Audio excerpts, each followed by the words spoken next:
মুসলিমদেরকে হেফাজত করো, ঠিক না ঠিক? কারণ আমরাও মুসলিম, ওরাও কি মুসলিম।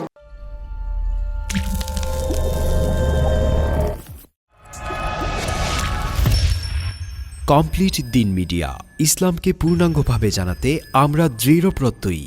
মুসলিমদেরকে হেফাজত করো, ঠিক না ঠিক? কারণ আমরাও মুসলিম, ওরাও কি মুসলিম, ঠিক না ঠিক? পারস্য এরা হলো অগ্নি পূজারী। এরা কি অগ্নি পূজারী। আর আরব দেশের আবু জাহেল বা সাহেব এরা হলো মূর্তি পূজারী। এরা কোন পূজারী? আরব ওই কাবার ভিতরে 360 মূর্তি উঠেছে না, এরা হলো মূর্তি পূজারী। এখন পূজায় পূজায় একটা মিল আছে না? এই জন্য আবু জাহেল বা সাহেব এরা পক্ষ নিল পারস্য বিজয় লাভ করল। অপর পক্ষে আবু বকর, ওমর, ওসমান, আলী চিন্তা করলেন যে আমরা হলাম আহলে কিতাব, আমরা আসমানি কিতাব মানি। কোন কিতাব? ওইদিকে যারা রোম দেশে বসবাস করে তারাও আহলে কিতাব, তারা কেউ তওরাত মানে, কেউ ইনজিল মানে। কাজে তওরাত আসমানি কিতাব, ইনজিলও কি আসমানি কিতাব। তাহলে আসমানি কিতাবে কিতাবে একটা মিলেছে না? পক্ষ হয়ে গেল দুইটা। কয়টা? লম্বা ইতিহাস। মূল কথা, এক পর্যায়ে পারস্য বিজয় লাভ করলো, রোম ঠকে গেল। রোম কি করছে? ঠকে গেছে। বলেন এইবার খুশি হয়েছে কারা? মক্কার কাফেররা। মক্কার কি? মক্কার কাফের কুজুলরা এইবার আনন্দে মেতে উঠলো। চিন্তা করলো ওই যে চ্যালেঞ্জ, আমরা অনুরূপ সূরা রচনা করতে পারি নাই, একটা আয়াত রচনা করতে পারিনি, আমরা যেহেতু ঠকে গিয়েছিলাম এইবার একটা সুযোগ পেয়ে গেছে। এইবার কি সুযোগ? যেহেতু আবু বকর, ওমর, ওসমান, আলী এই মুহাম্মদের যত অনুসারী এরা দোয়া করছে রোম বিজয় লাভ করুক, কিন্তু রোম তো ঠকে গেছে। রোম কি করছে? পরাজয় বরণ করছে। আর আমরা যাদের পক্ষ নিয়েছি তারা তো জিতে গেছে। এইবার আবু বকর, ওমর, ওসমানকে ধইরা ধইরা লজ্জা দিতে লাগলো। হে মুহাম্মাদের অনুসারী, মুহাম্মাদের কথা, তোমরা যে তার অনুসারী পক্ষ নিছো, সেই দল তো জিততে পারে নাই। যেমনিভাবে পরাজয় বরণ করছে, মুহাম্মদও ঠিক অনুরূপ আমাদের কাছে একদিন পরাজয় বরণ করবে। জোরে বলেন না? ও ভাইরা আমার, বন্ধুরা আমার, আল্লাহ রাসূলের সাহাবায়ে কেরামরা বেজার হয়ে গেলেন। রাস্তাঘাটে হাঁটতে পারেন না। মক্কার কুফরি কুরাইশরা ধরে ধরে লজ্জা দেয়। মন বেজার হয়ে গেল। বিশ্ব নবীর সামনে সাহাবায়ে কেরামরা বসা, আল্লাহর পক্ষ থেকে সূরা রূম নাযিল হয়ে গেল। সুরে সুরে বলে সুবহানাল্লাহ। আল্লাহ জানাই দিলেন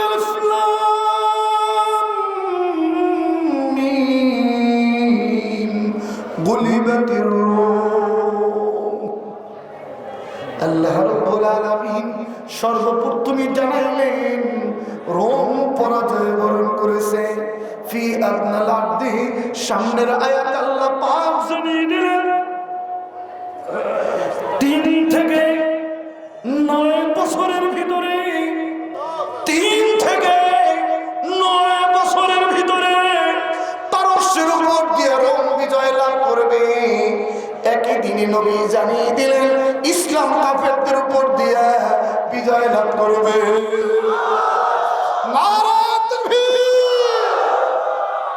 এইবার আবু বকর, ওমর, ওসমান, আলী সবাই খুশি। এইবার তারাও ইমানি জজবায় মেতে উঠলেন, সূরা রূম মুখস্থ করলেন। আবু বকর মক্কার গলিতে গলিতে দৌড় শুরু করলেন আনন্দে। সূরা রূম তেলাওয়াত করতে শুরু করে দিলেন। কাফের বেঈমানরা, তোমরা আজকে ধরে ধরে আমাদেরকে লজ্জা দিচ্ছ। আনন্দে আজকের মতো আর বেশি দিন আনন্দ টিকবে না। 3 থেকে 9 বছরের ভিতরে আল্লাহর পক্ষ থেকে জিবরাইল আমিন কোরআন নিয়ে আসছেন, সূরা রুম নাযিল করেছেন। বিশ্বনবী জানিয়ে দিয়েছেন মাত্র 3 থেকে 9 বছরের ভিতরে ওই পারস্যের উপর দিয়া রোম বিজয় লাভ করবে। শুধু তাই নয়, বিশ্বনবী শুভ সংবাদ দিয়েছেন ওই একই দিনে একই টাইমে কাফেরদের উপর দিয়ে ইসলাম বিজয় লাভ করবে, বিশ্বনবী বিজয় লাভ করবেন। জোরে সোরে বলি সুবহানাল্লাহ। যখনই আওয়াজ মুসলিমরা ঈমান চেতনায় মক্কার অলিতে গলিতে দৌড়াইতে লাগলেন আর দিতে লাগলেন, হঠাৎ কাফেরদের লিডার উবাই ইবনে খালফ আবু বকরকে ধরলেন। আবু বকরকে ধরে ফেললেন, বলেন থামো আবু বকর, কি লজ্জা শরমে রাস্তাঘাটে হাঁটতে পারো না? এজন্য মুহাম্মদ একটা কথা শিখিয়ে দিয়েছে, এখন একটু মাথা ছাড়া দিয়ে তামাম মক্কায় বেড়াইতেছো যে 3 থেকে 9 বছরের ভিতরে পারস্যের উপর দিয়ে রোম বিজয় লাভ করবে। আর একটা কথা বললে মুহাম্মদ তোমাদেরকে উজ্জীবিত করে ফেলেছে যে একই দিনে আবার মুহাম্মদ বিজয় লাভ করবে, ইসলাম বিজয় লাভ করবে। গুটি কয়েকটা লোক এমনি ভাবে তামাম কুফারের প্রাণের উপর দিয়ে বিজয় লাভ করবে, এটা কোনোদিন সত্য হতে পারে না। বলেন নাউজুবিল্লাহ। এটা সত্য না, এটা মুহাম্মাদের বানানো কথা। বলেন নাউজুবিল্লাহ। আবু বকর ঈমান চেতনায় চিৎকার দিয়ে বললেন কোরআন সত্য। কোরআন কি?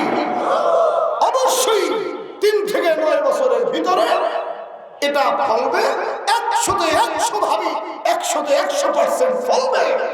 পারস্যের উপর দিয়ে রোম বিজয় লাভ করবে, একই দিন ইসলাম বিজয় লাভ করবে। এইবার ওই কাফেরদের লিডার উবাই ইবনে খালফ সে বলতেছে, তাহলে যদি তোমার কথা সত্য হয় তাহলে 10টা উট তোমাকে পুরস্কার দেব। কয়টা উট? আবু বকর তিনি আবার ঈমান চেতনায় পাল্টা চ্যালেঞ্জ দিয়ে দিলেন, তুমি যদি দাও 10টা, কোরআন যদি মিথ্যা হয় তাহলে আমি দেব 20টা। ডাবল বাড়াই দিলেন। বলেন সুবহানাল্লাহ। এইবার উবাই ইবনে খালফ চিন্তা করে আর অনুসারী নেই, গরিব, খাবার পায় না, এক বেলা খাবার খায়, 3 বেলা অনাহারি থাকে। আমার বিরুদ্ধে আমাদের বিরুদ্ধে চ্যালেঞ্জ দিল দিবে ডাবল, সে আবার বলল আমি দেব 30টা। কয়টা? আবু বকর বানাইলেন আবার 10, হইল কত? উবাই ইবনে খালফ আবার বানাইলেন 10, হইল কত? করতে করতে 100, বাড়াইতে বাড়াইতে কত হইল? 100। এইবার আবু বকর বললেন উবাই ইবনে খালফ, ঠিক আছে তাহলে এই জনসমুদ্রে এটা লিখিত বিরুদ্ধ হতো। লেখো। লেখছে শর্ত ছাড়াই কি লেখছে, যদি হ্যাঁ পারস্যের উপর দিয়ে রোম বিজয় লাভ করে এবং একই দিনে মুসলিম বিজয় লাভ করে তাহলে 100 উট দেবে কে? উবাই ইবনে খালফ।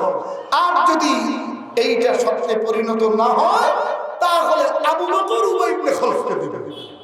উবাই সিল সম্পদ দিল, সিগনেচার কমপ্লিট।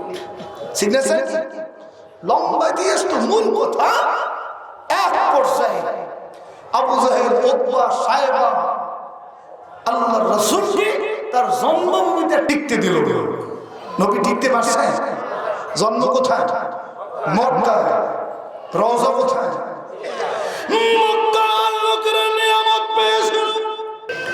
লাইন শাকারতুম লাযীদান্নাকুম ওয়া লাইন কাফারতুম ইন্না আযাবী লাশাদীদ। আল্লাহর ওয়াদা যদি নিয়ামত পেয়ে নিয়ামতের শুকরগুজারি হও, আমি আল্লাহর নিয়ামত বাড়ায় দেব। যদি নিয়ামতের নাশকরি করো, আল্লাহ পাক বলতেছেন নিয়ামত ছিনাই নিয়ে যাব। আল্লাহ ভয়ে ভীতি দেখাইলেন, তিনি ঘোষণা দিলেন আমার আযাব, আমার গজব অত্যন্ত শক্ত। মক্কার লোকেরা নবীকে কি স্বীকার করল না? হাজারো দলিল প্রমাণ পেয়েছে, কিন্তু সত্য নবী স্বীকার করে না, বরঞ্চ তারাইলেন। এক পর্যায়ে তিনি বাধ্য হলেন আল্লাহর ইশারায় ইয়াসরিফ মদিনা মুনাওয়ারায় চলে গেলেন। বর্তমানে কি যেখানে তিনি শায়িত ওই মদিনা মুনাওয়ারায় চলে গেলেন। মদিনার মানুষ আহলান সাহলান দিছে, নিয়ামত পেয়ে তাকে শুকরিয়া আদায় করছে, কবুল করছে, কলেমা গ্রহণ করছে। আল্লাহ পাক কিয়ামত পর্যন্ত এই নিয়ামত মদিনায় রাখবেন, ঠিক না ঠিক? যাই হোক, মদিনা মুনাওয়ারায় যখন নবী গেলেন, এই দিকে কাফেররা একটা মিটিং দিল যে মুহাম্মদকে তো তারাই না, সে তো কি দলবল নিয়ে দেশ থেকে ত্যাগ করছে, মদিনায় ইয়েসরিবে গেছে। কাজী যেহেতু তার জন্ম মক্কায়, এই দেশের উপরে তার মায়া মহব্বত অবশ্যই আছে। দল যদি ভারী হয়, স্ট্রং হয়, শক্তিশালী হয়, আবার কিন্তু এই দেশে সে আসতে পারে, প্রতিশোধ নিতে আসতে পারে। কাজী মিটিং দিল আবু জাহেল সবাইকে নিয়ে, ওই মদিনা ধ্বংস করে দিতে হবে। মদিনা কি মুহাম্মাদের ভাব দ্বিখণ্ডিত করতে হবে। তার অনুসারী যেহেতু এখন পর্যন্ত কম আছে, যতই দিন বাড়বে অনুসারী বাড়বে, শক্তিশালী হবে। কাজী এই ডাল পাল্লা বাড়তে দেওয়া যাবে না, শিকড় থেকে পাঠন করতে হবে, যুদ্ধ করতে হবে। তাহলে যুদ্ধ করতে হলে অস্ত্র শস্ত্র লাগে না? চিন্তা করে এক দেশ থেকে আর এক দেশে যাবে, একটু ভারী অস্ত্রের দরকার। 50,000 স্বর্ণ মুদ্রা এমনি ভাবে জোগাড় করলো। কত উঠেছে সবার ভিতর দিয়ে যে মুহাম্মাদের বিরুদ্ধে যুদ্ধ, 50,000 স্বর্ণ মুদ্রা উঠলো। আবু সুফিয়ানকে পাঠাইলো, যাও, সিরিয়া ছিল বড় বাজার, যেমন এইটা একটা বড় বাজার না অত্র এলাকার ভিতরে, হ্যাঁ, এমনি ভাবে সিরিয়ায় সবচেয়ে বড় বাজার, বললো ওখান থেকে অস্ত্র ক্রয় করে নিয়ে আসি। সিরিয়ায় যাইতে রাস্তা হইল দুইটা, একটা হলো মদিনার বর্ডার দিয়ে, আর একটা হলো আরব সাগর ঘুরে। আরব সাগর ঘুরে যদি সিরিয়ায় যেতে হয়, তাহলে এক সময় পর বেশি ঘুরতে হবে। কত মাইল? কম বা বেশি? অনেক লম্বা জার্নি না। আর সোজা রাস্তা হলো মদিনার বর্ডার দিয়ে। সোজা রাস্তা কোনটা? এইবার যখন গিয়ে স্বর্ণ মুদ্রা দিয়ে অস্ত্র শস্ত্র ক্রয় কইরা মদিনার দিকে চিন্তা করছে, সহজ রাস্তা দিয়ে দ্রুত কোথায় যায়? মক্কায় চলে যায়, গিয়ে যুদ্ধের প্রস্তুতি নিয়ে মদিনা ধ্বংস করে দিল। ওইদিকে জিবরাইল ফেরেশতা আইসা নবীর কানে কানে খবরটা পৌঁছে দিলেন যে নবী, আবু সুফিয়ান 50,000 স্বর্ণ মুদ্রার অস্ত্র শস্ত্র ক্রয় করে এমনি ভাবে মক্কার দিকে রওনা করছে, আপনি একটু প্রস্তুতি নেন। নবী চিন্তা করলেন, এই অস্ত্র যদি মক্কায় পৌঁছে, তাহলে আবু জাহেল, উতবা, সাইবা, মুগিরা স্ট্রং হবে, শক্তিশালী বেশি হবে। কাজী এদের সাথে যুদ্ধ করতে আমাদের কষ্ট হবে।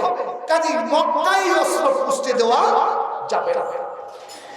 তিনি ডাক দিলেন, কে আছো সাহাবায়ে কেরামরা, প্রস্তুতি গ্রহণ করো, কাফেরদের বিরুদ্ধে আমরা যুদ্ধে লিপ্ত হব। জোরে বলেন সুবহানাল্লাহ। মদিনাকে রক্ষা করতে হবে, ইসলামকে রক্ষা করতে হবে।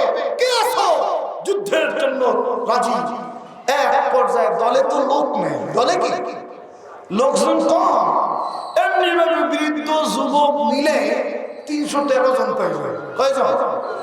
313 জন। এর ভিতরে ছিল 2 জন একদম নাবালক, 2 ভাই, এখন পর্যন্ত সাবালক হন নাই, 2 ভাই বাস মুআব্বাস।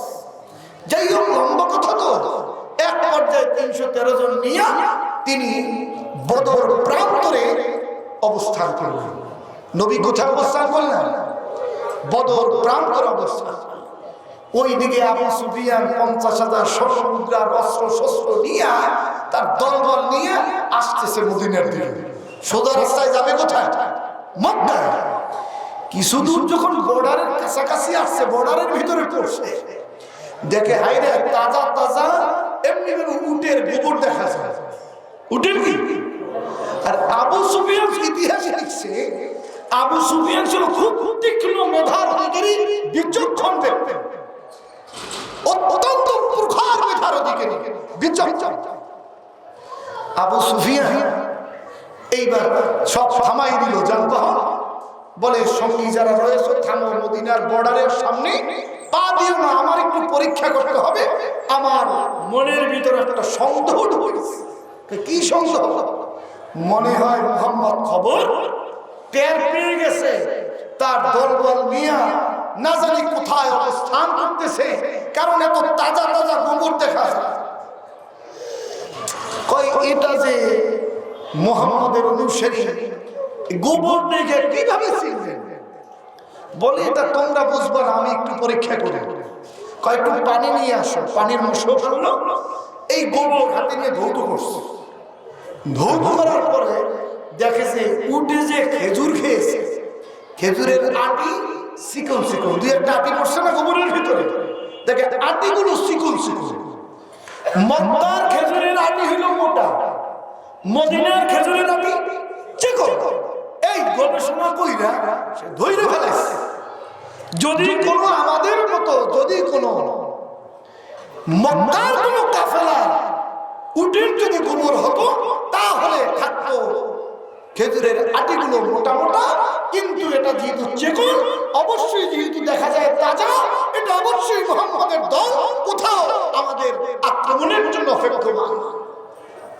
কাজে সব ঘুরো, উট ঘোরা কি ঘুরাই দাও, আরব সাগর ঘুরতে হবে। ওই 100 মাইল পথ বেশি ঘুরে কোথায় যেতে হবে? মদিনার বর্ডার দিয়া যাওয়া। দুনিয়ার মানুষ, ভাইরা আমার, বন্ধুরা আমার, এইবার আল্লাহ রাব্বুল আলামিন বদলা নিতেছেন। ও আবু সুফিয়ান, আল্লাহ রাসূলকে মক্কায় টিকতে দাও নাই, অত্যাচার করেছো, এমনি ভাবে সাহাবায়ে কেরামদেরকে টিকতে দাও নাই, নবীকে টিকতে দাও নাই। এমনকি আল্লাহ রাসূল সহজ রাস্তায় মদিনা মুনাওয়ারায় হিজরত করবেন, এতটুকু আসতে দাও নাই। আরব সাগর ঘুরে তোমাদের ভয়ে বিশ্বনবী আমার দোস্ত মুহাম্মদুর রাসূলুল্লাহ সাল্লাল্লাহু আলাইহি সাল্লাম ওই 100 মাইল পথ বেশি ঘুরে আরব সাগর ঘুরে মদিনায় উপস্থিত হয়েছিলেন। আজকে কাজা কাফারা আদায় করতে হবে, সহজ রাস্তায় যেতে পারবা না। আমি আল্লাহ তার ভিতরে ভয় ঢুকিয়ে দিলাম, তুমি আরব সাগর ঘুরে মক্কায় যেতে হবে। নবীকে কষ্ট দিছিলা, তুমি যাইতেছ সহজ রাস্তায়, চান্স নাই। ভয় ঢুকাইছে কে? জোরে ডাক দিয়ে বলে ভয় ঢুকাইছে কে?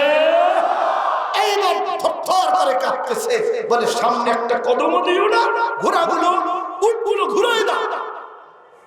আরব সাগর ঘুরে কি ওই দিকে ছোট্ট একটা চিঠি লেখছে, ছোট্ট একটা কি চিঠি লিখে কাতেবে অর্থাৎ পত্রবাহকের মাধ্যমে দ্রুত গতিতে মক্কায় পৌঁছে দিয়েছে। আবু জাহেলের হাতে গিয়ে কি চিঠিটা এত ভয় আল্লাহ ঢুকাই দিছে। চিঠির ভিতরে লিখছে, হে কাফের সরকার আবু জাহেল, আমি আবু সুফিয়ান, আমার দলবল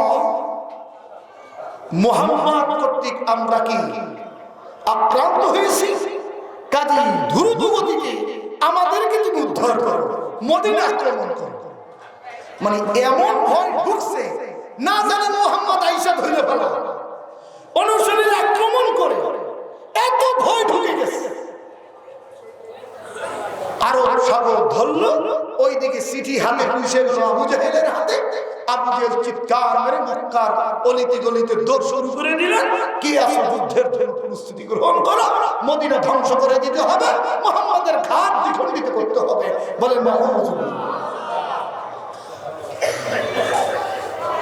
বেশি বেশি 1000 দুর্ধর্ষ কাফের সেনা সাথে নিল। 1000 কি দুর্ধর্ষ কাফের, যারা যুদ্ধে পারদর্শী, 1000 যুবকদেরকে নিয়ে এইবার কাবার চত্বরে ঢুকছে। আবু জাহেল বলতেছে, মদিনা তো ধ্বংস করব, কাজে কাবার সাথে আমি হাত ঠেকাইলাম, কিছু দোয়া আমি করব, কাবার মালিকের সাথে কথাবার্তা বলবো, তোমরা যেন কবুল হয় আমিন আমিন বলবো। তোমরা কি করবা? আমিন আমিন। এইবার আবু জাহেল কাবার দেয়ালের সাথে হাত ঠেকায় কাবার মালিককে ডাক দিল, কাবার মালিক। জোরে জোরে বলেন মালিক কে? আরো জোরে জোরে শুনে বলি মালিক কে? আবু জাহেলের তো খবর নাই কাবার মালিক আল্লাহ।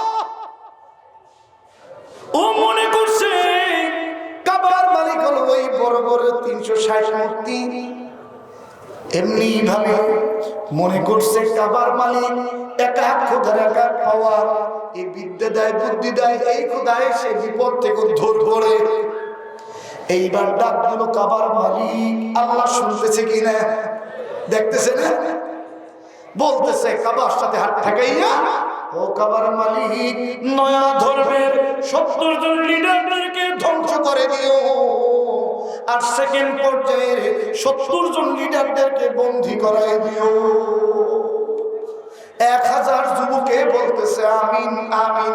আল্লাহ পাক আবু জেহেলের দোয়া মঞ্জুর করলে। নারে তাকবীর। বুঝেন নাই তাহলে চিৎকার মেরে বলতেন আল্লাহু আকবার। আবু জেহেল দোয়া করতেছে নয়া ধর্মের কি দিও? পরাজয় দিও। আদি ধর্মের বিজয় দিও। নয়া ধর্মের 70 জনকে কতল করায়ও, 70 জনকে বন্দী করাই দিও। এইবার বলে নতুন ধর্ম কোনটা আর আদি ধর্ম কোনটা? আবু জেহেল তো বুঝে নাই, ও চিন্তা করছে ওই বাপদাদায় 14 পুরুষে যে ধর্ম পালন করছে এইটা হলো আদি ধর্ম, আর মুহাম্মদ যে ধর্ম নিয়ে আসছে এইটা হলো নতুন ধর্ম। আদি পিতার নাম কি? আদম। তাহলে তার ধর্মের নাম কি? ইসলাম। খবর তো আবু জেহেলের নাই। এইবার 1000 যুবকে বলতেছে আমি, আল্লাহ পাক দোয়া কবুল করুন। দোয়া কি করলেন? এইবার রমরম পরিবেশে 1000 যুবক নিয়ে, দুর্ধর্ষ যুবকদেরকে নিয়ে ইয়াসরিব মদিনার দিকে রওনা করছে।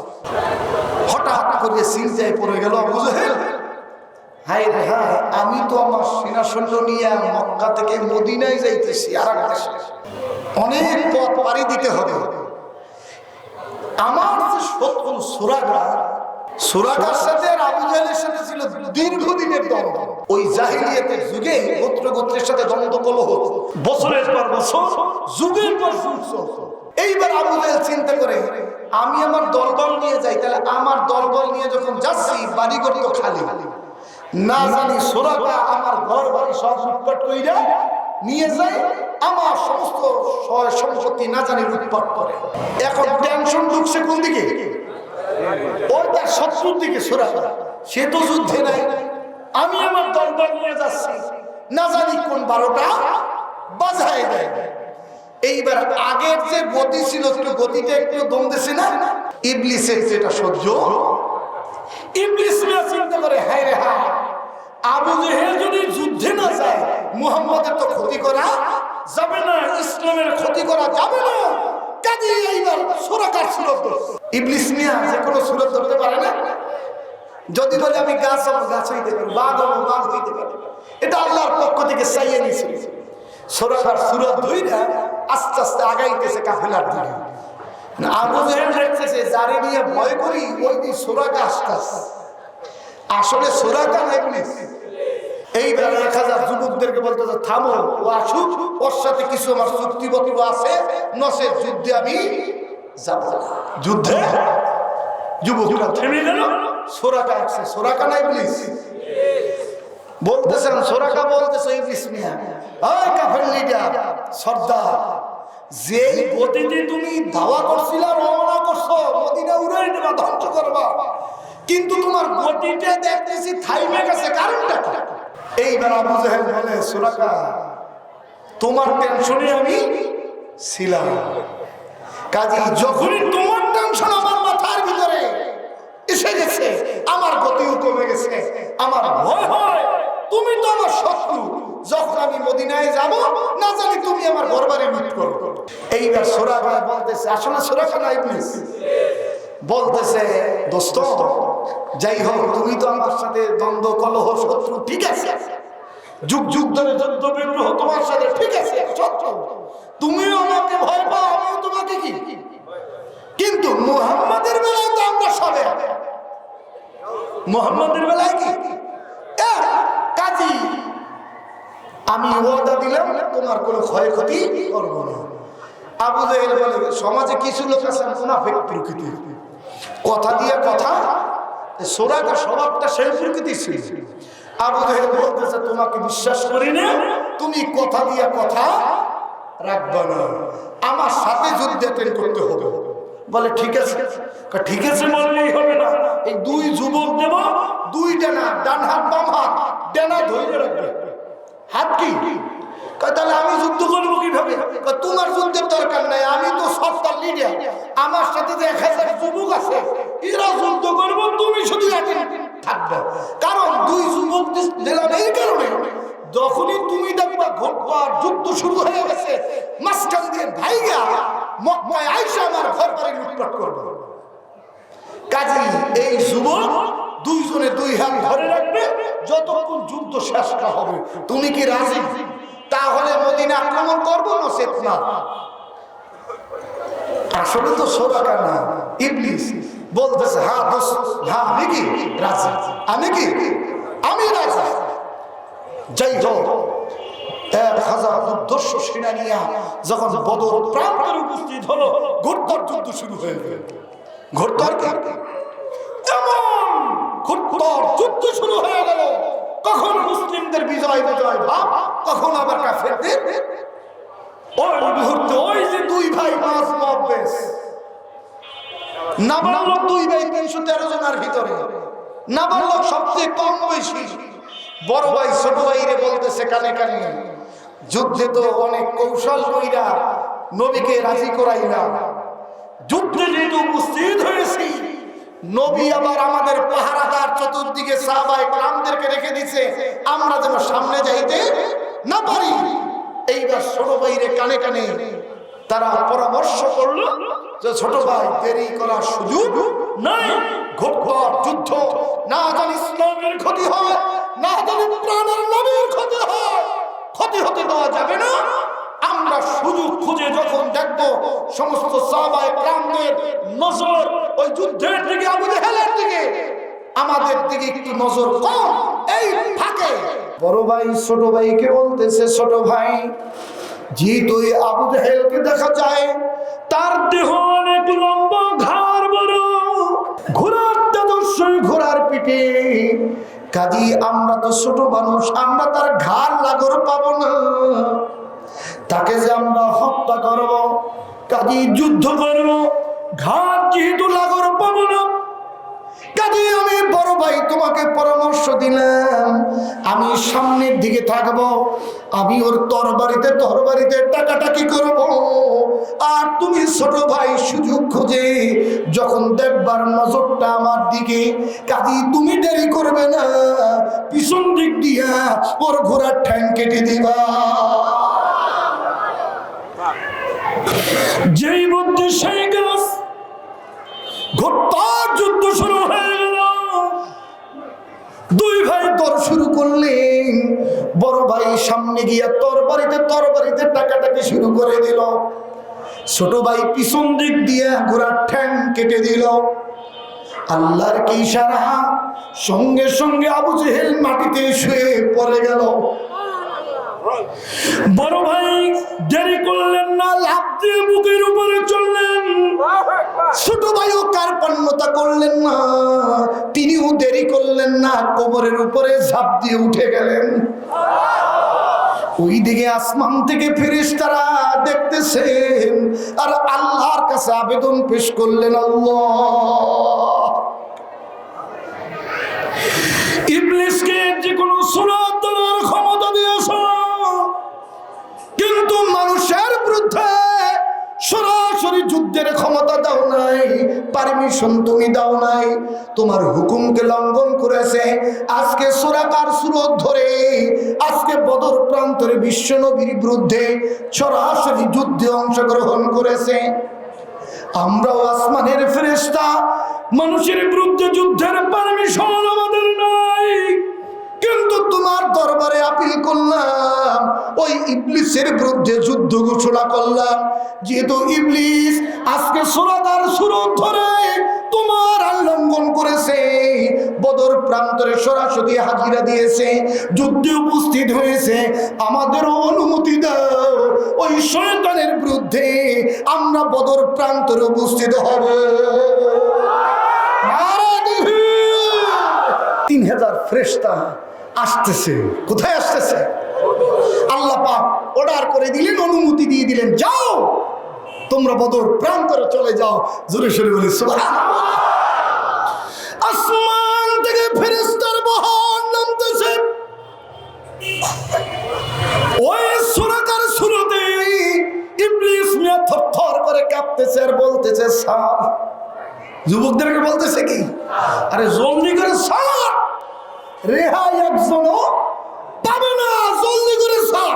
এইবার দুই যুবক বলতেছে, ঠিকই তো, আমাদের সর্দার আবু জেহেল যা বলছিল আসলে তো সত্য, ঘোরতর যুদ্ধ চলতেছে। ও বলতেছে, স্যার তাহলে পালাবে। ধরছে টাইট করছো, ধরছে কি, ধরছে টাইট করে।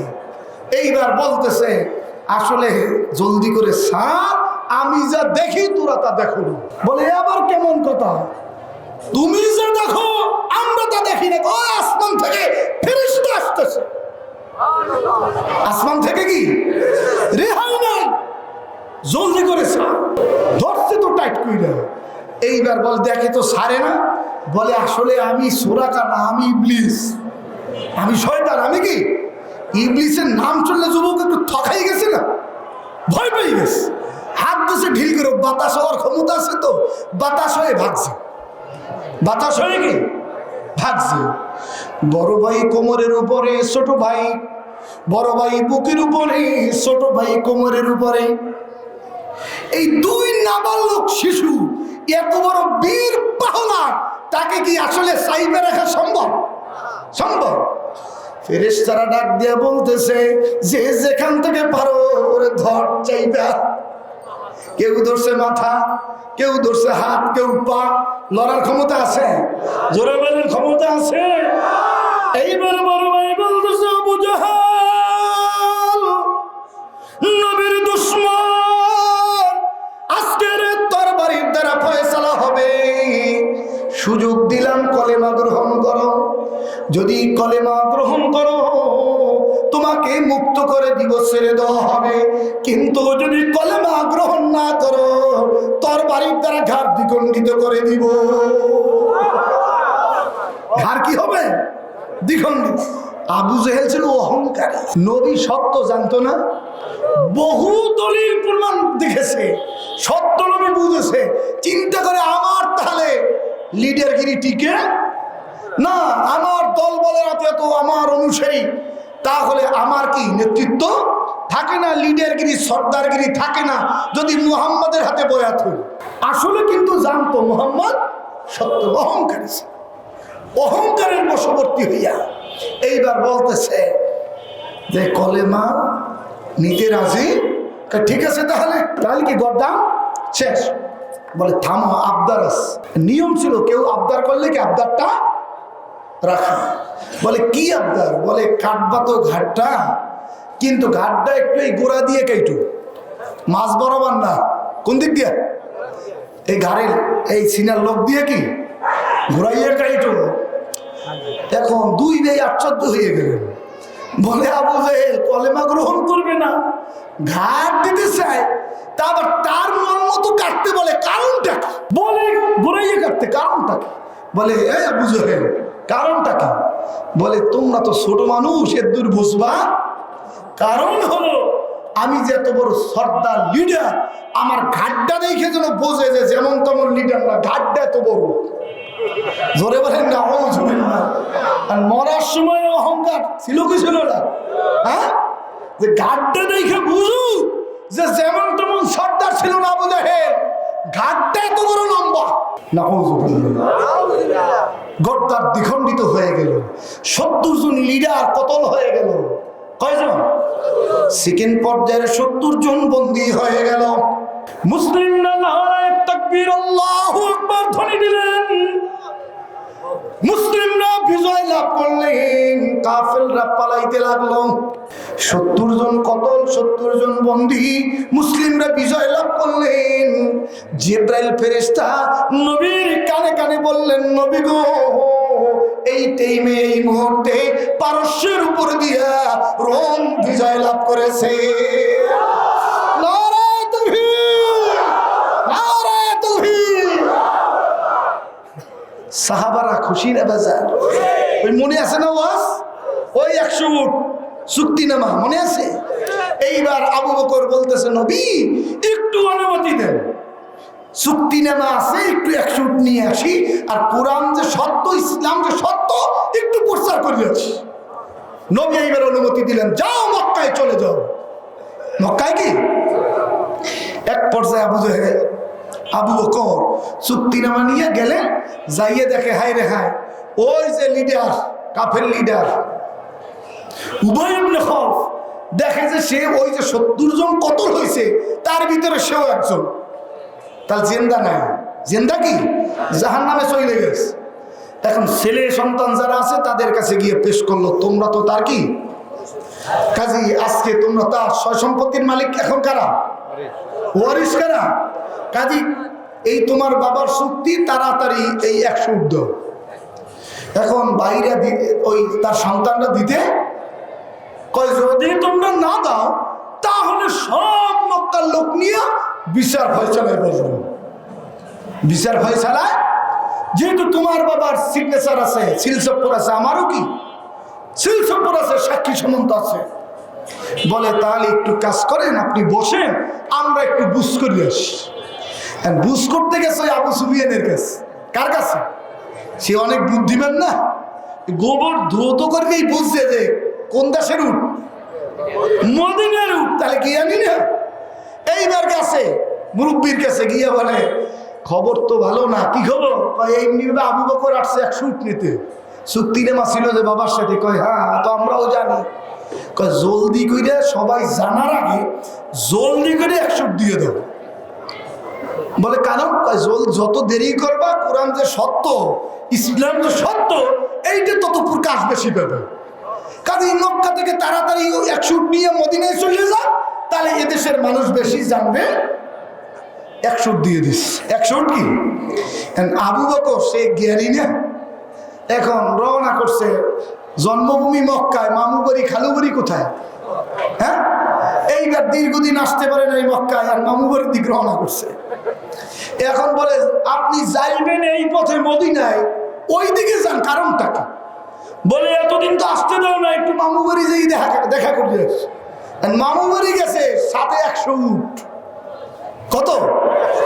জিজ্ঞেস করে কি খবর? কয় দেখো এই চুক্তি নেবা, কোরআন সত্য, ইসলাম সত্য। জোরে সরে বলেন না সুবহানাল্লাহ। খালু বাড়ি কয় কোরআন সত্য, ইসলাম সত্য। জোরে বলেন না সুবহানাল্লাহ। মক্কা থেকে মদিনায় 13 মঞ্জিল পাড়ি দিয়ে 13 রাত্র অবস্থান করতে হতো, 13টা মঞ্জিলে। এখন মঞ্জিলে মঞ্জিলে থাকে, সাথে 100 উট। জিজ্ঞেস করে গেলেন খালি হাতে, আসলেন 100 উট নিয়ে, কারণটা কি? এই চুক্তিনামা দেখো, কোরআন সত্য, ইসলাম সত্য। জোরে সরে বলেন না সুবহানাল্লাহ। এইবার পৌরবাসী যারা আজকের মাহফিল অ্যাটেন্ড করছেন, একটু জবানটা ছেড়ে দিয়ে জোরে সরে বলেন, কোরআন সত্য না মিথ্যা? কোরআন কার কথা? কোরআন কার কালাম? এই কোরআনের মাধ্যমে ময়দানে হাসরে तमाम জীবনের হিসাব নিকাশ পুঙ্খানুপুঙ্খ রূপে আল্লাহর আদালতে বুঝাই দিতে হবে। ঠিক না বেঠি? तमाम কোরআনে ইহজগৎ থেকে পরজগতের দিকে যে রাস্তার বর্ণনা আছে তা হলো 3টা। কয়টা? জোরে বলেন। ইহজগৎ আপনার আমার জন্য যে বিশেষ করে 2টা জগৎ, ইহজগৎ, পরজগৎ। ইহজগৎ অস্থায়ী, পরজগৎ চিরস্থায়ী। ঠিক না ঠিক? ইহজগৎ চিরদিন থাকবেন এই দেশে, একদিন একদিন হায়াতের বেলা ওই পশ্চিম আকাশে স্থগিত হবে। হ্যাঁ, আজরাইল ফেরেশতা হায়াতের রশি ধরে টান দিবে, ওই মসজিদের কোণের মৃত্যুর খাট দুয়ারে আসার জন্য রেডি হবে, প্রস্তুতি গ্রহণ করবে। আজ না হয় কাল। ঠিক না ঠিক? পৃথিবীর এমন কোন শক্তি নাই 1 সেকেন্ড আপনাকে আমাকে বাঁচিয়ে রাখবে, আছে? কাজে ইহজগৎ থেকে কোথায় যেতে হবে? পরজগতে যেতে হবে কি হবে না? ইহজগৎ থেকে পরজগতের দিকে রাস্তা হলো 3টা। একটার নাম হলো সিরাতাল মুস্তাকিম, জান্নাতের রাস্তা। একটার নাম কি? সবাই বলেন, একটার নাম কি? আর দুইটা হলো মাগদুব আর দল্লিন। একটার নাম মাগদুব আর একটার নাম কি দল্লিন। সূরা ফাতিহা মুখস্থ সবাই আছেন? তাহলে এই যে তিন রাস্তার বর্ণনা সূরা ফাতিহার শেষ অংশে আল্লাহ পাক বর্ণনা করছেন কি করেন নাই? ইহদিনাস সিরাতাল মুস্তাকিম বর্ণনা করছে কি না? গায়রিল মাগদুবি আলাইহিম ওয়ালাদ দল্লিন। তাহলে রাস্তা হইল তিনটা, সিরাতে মুস্তাকিম অর্থাৎ জান্নাতের রাস্তা। কোন রাস্তা? জোরে বলেন। আবু বকর, ওমর, ওসমান, আলী যারা আল্লাহর রাসূলকে সত্য নবী হিসেবে গ্রহণ করেছিলেন, আল্লাহর পয়গম্বর হিসেবে গ্রহণ করেছিলেন, এমনি ভাবে নবীর হাতে বায়াত গ্রহণ করেছিলেন, সত্যিকারের দ্বীন শিক্ষা গ্রহণ করেছিলেন, নবীর হিদায়াত গ্রহণ করেছিলেন। আল্লাহ পাক এই সমস্ত সাহাবায়ে কেরামদের উপরে রাজি না বেজা? জোরে বলেন রাজি না? খুশি না? খুশি হওয়ার সঙ্গে সঙ্গে জান্নাতের দিকে একটা রাস্তা প্রশস্ত হয়ে গেছে। কোথায় রাস্তা পড়ছে? হ্যাঁ, এই রাস্তার নাম হলো সিরাতে মুস্তাকিম। নবীর বর্তমানে যারা নাইবে নবীদের ইত্তেবা অনুসরণ করবে, নবীর বর্তমানে যারা হক্কানি মুহাক্কিক নাইবে রাসূলের ইত্তেবা অনুসরণ করবে, সত্যিকারের দ্বীন কবুল করবে, দলিল প্রমাণ পাওয়ার পরে যারা সত্যিকারের দ্বীন কবুল করবে, আল্লাহ পাক তাদের উপরে খুশি হয়ে জান্নাতের দিকে একটা রাস্তা প্রশস্ত করবেন, যে রাস্তার নাম হলো সিরাতে মুস্তাকিম। মোটামুটি ব্যাপক না, অল্প তাফসিরে বুঝছেন সিরাতে মুস্তাকিম অর্থাৎ জান্নাতের রাস্তা, এতটুকু বুঝছেন না? ঠিক না ভাই? কিন্তু এই আবু জাহেল, উতবা, সাইবা, মুগীরা নবী সত্য বুঝেছে, হাজারো প্রমাণ পেয়েছে, নবীর দরবারে এসে বসে, ও আব্দুল্লাহর ছেলে মুহাম্মদ, কাজী ওই যে পূর্ণিমার চাঁদ দেখা যায়, যদি চাঁদকে তুমি দ্বিখণ্ডিত করে দেখাতে পারো, আমি আবু জাহেল একা নয়, আমার দলবল নিয়ে তোমার কলেমা গ্রহণ করব। জিবরাইল ফেরেশতা বললেন, নবী গো, দেরি করার দরকার নাই, শাহাদত আঙ্গুলিটি একটু জায়গায় শুধু ইশারা দেন।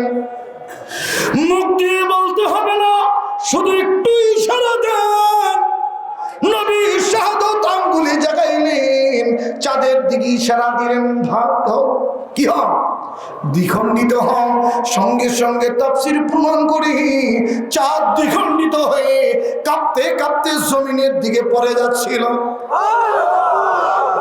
আল্লাহর হুকুমে আবার সঙ্গে সঙ্গে নবী বললেন, চাঁদ সব জায়গায় জোড়া লেগে যাও। সঙ্গে সঙ্গে জোড়া লেগে গেল, চিৎকার মেরে জবান ছেড়ে বলে সুবহানাল্লাহ। এইবার আবু জেহেল চিৎকার শুরু করে দিল, দলবলদেরকে নিয়ে বলতেছে, মুহাম্মদ বড় জাদুকর, চাঁদেও জাদু লাগাই দিছে। জোরে জোরে বলি নাউযুবিল্লাহ। দলিল পাইছে, সত্য নবী বুঝছে, দিন কবুল করছে। হ্যাঁ, এখন যেই মাস, এই মাসেই মেরাজ হয়েছিল। কি হয়েছিল? কোন নবীর মেরাজ হয় নাই, বিশ্ব নবী সশরীরে 7 আসমান ভেদ করে, সিদরাতুল মুনতাহা ভেদ করে, 70,000 নূরের পর্দা ভেদ করে আরশে আজিমে আল্লাহর দিদার লাভ করেছিলেন, যেখান থেকে 5 ওয়াক্ত নামাজ নিয়ে এসেছিলেন। জোরে বলেন সুবহানাল্লাহ। হ্যাঁ, যখন মেরাজে 27 বছর পার হয়েছিল, কত বছর? হ্যাঁ, উম্মে হানির ঘরে শায়িত ছিলেন। যখন জিবরাইল বললেন, আপনার এই ভরাক্রান্ত হৃদয় নিয়ে চিন্তাগ্রস্ত হতে হবে না, আল্লাহ রাসূলকে একটু অভিবাদন জানাইলেন যে আল্লাহর সাথে আপনার দিদার হবে, মোলাকাত হবে। যাই হোক, এক পর্যায়ে যখন দীর্ঘ 27টি বছর পার হয়ে গেল, যখন নবী উম্মে হানির ঘরে আসলেন, দেখে উম্মে হানির ঘরে উযু বানাইছিলেন। উজুর পানি যে এইভাবে গড়াইতেছে এখনো শাবক গড়াইতেছে। জোরে বলেন সুবহানাল্লাহ। দরজা খুলছেন, কড়া নড়তেছিল, এখনো নড়তেছে। জোরে সুরে বলেন আল্লাহু আকবার। সম্ভব না? হ্যাঁ, আল্লাহর কুদরতে সম্ভব কিনা? দুনিয়ার সময়কে স্টপ করে দিলেন, বন্ধ করে দিলেন, আল্লাহ হুকুম দিলেন স্টপ হয়ে যাও দুনিয়ার সময়। দুনিয়ার কোন মানুষ যেন বুঝতে না পারে আমার দোস্ত বিশ্ব নবী জমিনে নাই, আমি আসমানে তুলে নিয়ে এসেছি। 27 বছর পার হয়ে গেল। নবী যখন এই ওয়াজ শুরু করলেন, আবু বকর রাদিয়াল্লাহু তাআলা আনহু বললেন, অবশ্যই আমি এটা বিশ্বাস করি সত্য। সাহাবায়ে কেরামরাও বিশ্বাস করছেন, ঠিক না বেঠিক? আবু বকর উপদি পেলেন সিদ্দিক, ওইদিকে আবু জেহেল, উতবা, সাইবা, মুগীরা, তারা তো সুযোগ খুঁজতেছিল। বহাজে তো একবারও পারলাম না, বহাজে একবারও টিকলাম না, এইবার এক মহা সুযোগ। কি এক আবল তাবল কথা বলতেছে অনুসারী তার যত দলবলদের কাছে, যে তার নাকি ঊর্ধ্বগমন হয়েছে, 7 আসমান সব ভেদ করছে, সিদরাতুল মুনতাহা পারাইয়া 70,000 নূরের পর্দা ভেদ করে আরশে আজিমে গেছেন। তাও আবার নাকি 27 বছর সেখানে আল্লাহর সাথে দিদার হয়েছে। এইবার এই কথার দ্বারা তাকে আমি মিথ্যা প্রমাণ করব, এই কথা সত্য হতে। কারণ যদিও আমি আসমানে যাইতে পারি নাই, উঠতে পারি নাই, কিন্তু মুহাম্মদ যে বলে মক্কা থেকে এমনি ভাবে বাইতুল মুকাদ্দাসে নিয়ে গেছেন, সেখানে নাকি সমস্ত নবী পয়গম্বরদেরকে নিয়ে তিনি 2 রাকাত নামাজ আদায় করছেন, ইমামতি করছেন। বাইতুল মুকাদ্দাস তো আমার ভাতিজা মুহাম্মদ সুখী দেখে নাই, জীবনে যাই নাই, কিন্তু আমি গিয়েছি, আমি দেখেছি। আমি যাই হোক, এই জাবল তাবল কথা বইলা লোক ভারী করতেছে। এইবার সুযোগ, দলবল নিয়ে বিশ্ব নবীর দরবারে হাজির। বলে, ভাতিজা মোহাম্মদ, যে আবল তাবল কথা শুরু করছো, তোমার নাকি মেরাজ হয়েছে? বলে, হ্যাঁ মেরাজ হয়েছে। তুমি নাকি 7 আসমান ভেদ করেছো, সিদরাতুল মুনতাহা ভেদ করে আরশে আজিমে চলে গেছো? বলে, হ্যাঁ। সেখানে নাকি তুমি দীর্ঘ 27 বছর কাটাইছো? বলে, হ্যাঁ। বলে, তুমি যে আর একটা কথা বলতেছো, মক্কা থেকে নাকি তুমি 2 রাকাত নামাজ গিয়ে তুমি আদায় করেছো বাইতুল মুকাদ্দাস? বলে, হ্যাঁ। বলেন না সুবহানাল্লাহ। বলে, ঠিক আছে, আজকে তোমাকে আমি একটা পরীক্ষা করব। যদি এই পরীক্ষায় তুমি পাস করো, তাহলে আমি একা না, আমার দলবল নিয়ে মুসলমান হয়ে যাব। কি চাচাজান বলেন? প্রশ্ন করলো এবার আবু জেহেল, হে ভাতিজা মুহাম্মদ, তুমি যে বাইতুল মুকাদ্দাস গিয়েছো, কাজেই বলো উত্তর পাশে কয়টা কপাট, কয়টা জানালা? দক্ষিণ পাশে কয়টা কপাট, কয়টা জানালা? চতুর্দিকে কয়টা কপাট, কয়টা জানালা? নবী গেছেন রাতে, নবী তো আনন্দে উৎফুল্ল, আল্লাহর দিদার হবে আরশে আজিমে চলে যাবে। সে কি ওই জানলা কপাট গুনছে? জানলা কপাট গুনার জন্য গেছেন? এইবার তিনি তো একটু থমকে গেলেন। তিনি তো জানলা কপাট গুনে দেখেন নাই। জিবরাইল ফেরেশতা এসে হাজির হয়ে গেল। বললেন, নবী গো, চিন্তাগ্রস্ত হতে হবে না। কাফের সর্দার আবু জেহেল যে প্রশ্ন করেছে, আল্লাহ পাক অর্ডার দিয়ে দিলেন, জিবরাইল যাও, টোটাল বাইতুল মুকাদ্দাসের ছবিটা আমার দোস্ত, আমার হাবিব বিশ্ব নবীর চোখের সামনে ধরো। মারা দেবী। সম্ভব কি সম্ভব না?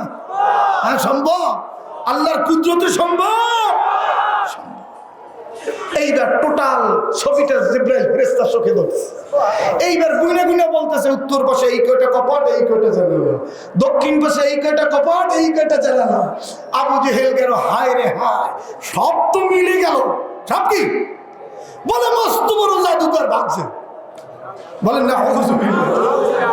তাহলে আবু জেহেল সত্য নবী বুঝেছে, কিন্তু কবুল করছে। এইবার আল্লাহ আবু জেহেল, উতবা, সাইবা, মুগীরা, কাফের মুশরিকদের উপরে খুশি না বেজার? জোরে বলতে হবে, খুশি না বেজার? বেজার হওয়ার সঙ্গে সঙ্গে জাহান্নামের থেকে একটা রাস্তা প্রশস্ত হয়ে গেছে। যে রাস্তার নাম হলো মাগদুব। রাস্তার নাম হলো কি? জোরে বলেন, রাস্তার নাম কি? এটা জাহান্নামের রাস্তা। কিসের রাস্তা? আবু জাহেল, উতবা, সাইবা, মুগীরা সত্য নবী বলছে, দলিল প্রমাণ পেয়েছে, তবু ঘাড় মোড়াইছে, অহংকারের বশবর্তী হইয়া দূরে সরে রয়েছে, বিরোধিতা করেছে। আল্লাহ পাক বেজার হয়ে জাহান্নামের দিকে রাস্তা খুলে দিয়েছে। নাম কি? মাগদুব। জোরে বলে, নবীর বর্তমানে যারা নাইবে নবী, সত্য নাইবে নবী বুঝবে, দলিল প্রমাণ পাওয়া সত্য, সত্যিকারের দিন কবুল করবে না, হাদির হিদায়াত গ্রহণ করবে না। আল্লাহ পাক তাদের উপরে বেজার হয়ে জাহান্নামের দিকে রাস্তা প্রশস্ত করবেন, যে রাস্তার নাম হলো মাগদুব। রাস্তার নাম কি? মাগদুব। আবার ঈসা রুহুল্লাহ বলেন, সে কি আল্লাহ পয়গম্বর? বলেন, সে কি আল্লাহ পয়গম্বর। এইবার একদল আছে, ঈসারে বলে ছেলে খোদা, মরিয়মরে বলে মা খোদা, আল্লাহকে বলে বাপ খোদা। খোদা কয়? জোরে বলেন নাউযুবিল্লাহ, জোরে বলেন নাউযুবিল্লাহ। আল্লাহ কয়জন? আরো জোরে, কুল হুয়াল্লাহু আহাদ। আল্লাহ কয়জন? ইমানের মাসালা। এখন ঈসাকে মানতে গিয়া খোদাই আসনে বসাই দিস। কোথায় বসাইছে? মানতে গিয়ে বেশি মানছে না। এইবার আল্লাহ খুশি না বেজার? আরো জোরে বলেন, খুশি না বেজার? একদল কয় উজাইর হইল আল্লাহর পোলা, উজাইর হইল আল্লাহর পয়গম্বর, বলে আল্লাহর কি ছেলে। জোরে বলেন না। তাহলে খুশি না বেজার আল্লাহ? হ্যাঁ, মানতে গিয়ে বেশি মেনে খোদাই আসনে বসাই দিছে। সঙ্গে সঙ্গে আল্লাহ পাক বেজার হয়ে জাহান্নামের দিকে একটা রাস্তা প্রশস্ত করে দিয়েছেন, যে রাস্তার নাম হলো দলিল। রাস্তার নাম কি? জোরে বলেন, নাম কি? দলিল। তাহলে মাগদুব আর দলিল, এই দুই রাস্তা হলো জাহান্নামের রাস্তা, সিরাতে মুস্তাকিম হলো জান্নাতের রাস্তা। তাহলে ইহজগৎ থেকে পরজগতের দিকে রাস্তা কয়টা? জোরে বলেন, রাস্তা কয়টা? কিছু মানুষ আছে পীরকে মানতে গিয়া বেশি নেন, খোদাই আসনে বসা। এই দেশে নাই, অনেক দেশে আছে। হ্যাঁ, পীরের পায়ে সেজদা দেয়, কবরে গিয়ে সেজদা দেয়, দেখি দেয় না? এই দেশে নাও থাকতে পারে, অনেক দেশে আছে। পীরকে মানতে গিয়া পীরের ছবি রেখে নামাজের টাইমে ছবি রেখে সেরকম সেজদা দেয়। বলেন না? হ্যাঁ, মানতে গিয়ে বেশি বলছে। আল্লাহ খুশি না বেজা? পীর হইল উস্তাদ, কোরআনের উস্তাদ। সে কোরআনের ইলম, ফরজানের ইলম শিখাইবেন, আমরা শিখব। হ্যাঁ, আমরা কি শিখব? এখন তাকে যদি মানতে গিয়ে খোদাই আসরে বসাই দেন, আল্লাহ খুশি না বেজা? জোরে বলেন, খুশি না বেজা? জাহান্নামের দিকে একটা রাস্তা প্রশস্ত হয়ে যায়, সেই রাস্তার নাম হলো দলিল। সে রাস্তার নাম কি? এইবার বলেন, মাগদুব দলিল থেকে আল্লাহ পাক শিখাইছেন 5 ওয়াক্ত নামাজ, অন্যান্য নামাজে দোয়া চাইতে শিখাইছে, যে মাগদুব দলিল থেকে হেফাজত করো, সিরাতুল মুস্তাকিম রাস্তায় চালাও। ঠিক নেবে? ঠিক। জোরে বলেন, এই দোয়া করি কি করি না? ইহদিনাস সিরাতাল মুস্তাকিম, হায় আল্লাহ, হায় পরওয়ারদিগার মালিক, সিরাতুল মুস্তাকিম রাস্তায় চালাও। ঠিক নেবে? ঠিক। আল্লাহ পাক এইবার দোয়া শিখাইতে যাবো। হ্যাঁ, দুনিয়ার মানুষ একা একা সিরাতুল মুস্তাকিম রাস্তা চিনতে পারবে না, সম্ভব? একা একা সম্ভব না।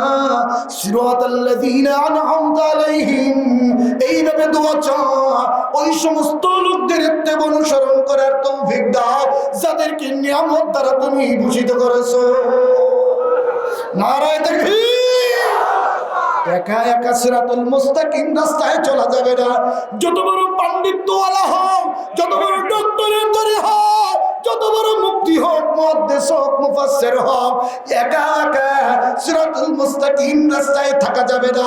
এজন্য আল্লাহ পাকের নিজাম, আল্লাহর সিস্টেম হলো, নবীর যুগে নবী, নবীর বর্তমানে মুহাক্কিক আলেম, নবী নবীদের ছাত্র হতে হবে, ইত্তেবা অনুসরণ করতে হবে। এছাড়া ধর্মের কিছু বুঝবেন না। ওরা বলেন কয় ভাগ?